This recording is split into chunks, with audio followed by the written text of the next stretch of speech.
my video update for Milestone2 for the GearVR Game Jam. And this is for my game, Parasite Transmission. So in my pitch video, one of the first two things that I said I was going to do was to try to do some cleanup on multiplayer support.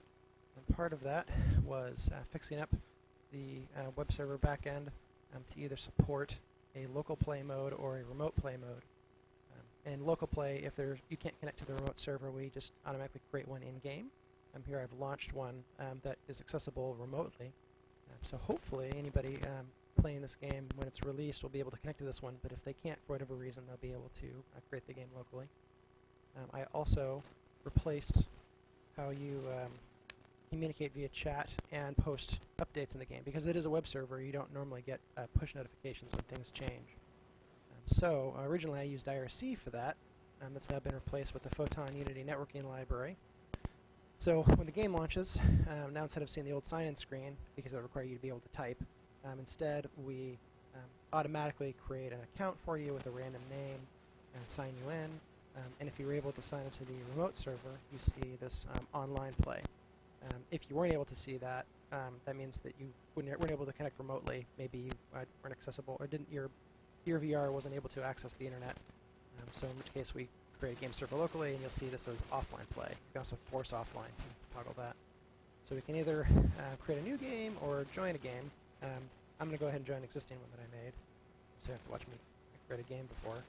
So the other thing that I wanted to get started on was the new video camera mechanic, or a security camera, I should say.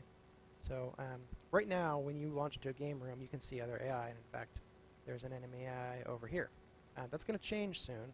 You won't be able to see them unless an enemy is either in your vision cone or is in one of the security camera vision cones. So in order for me to take advantage of these security cameras, I have to go and hack it. Right now it's not owned by anybody, so I have to own it. And so in doing that, my character actually has to walk up to it. So on the way there, I could run into an enemy AI, so there's some risk there. Once I've hacked it, I can actually then jump to the point of view of that camera and look around. The cool thing is this has full field of view of the environment. Doesn't have any other vision cone restrictions. So what I can do is look in here, hop to a video camera, look around, and when I spot an AI, it will get updated. So when I pop back up to the overhead view, AI's location will be updated. That doesn't exist right now. That's one of the next things I'm going to work on. The big thing right now is getting these cameras working.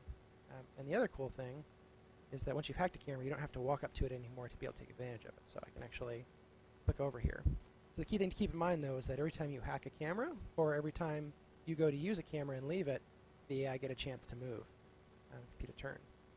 The other thing that's interesting is when I jump into a camera, so I'm going to look over here and then pop back to the main view, it actually updates the orientation of the camera. So if an enemy AI moves and happens to pass through the field of view, we'll also update their location. So that's it for now. Next week, AI perception. And debugging some other AI behavior stuff that's a little janky. And then week after that, we'll be cleaning up the artwork, adding some new UI, and getting the in-game conditions working. And then all the while, probably trying to make sure that this works correctly on the GearVR, because I'm just testing this on my home Unity dev kit, or home Oculus dev kit. That's it. Thanks for watching.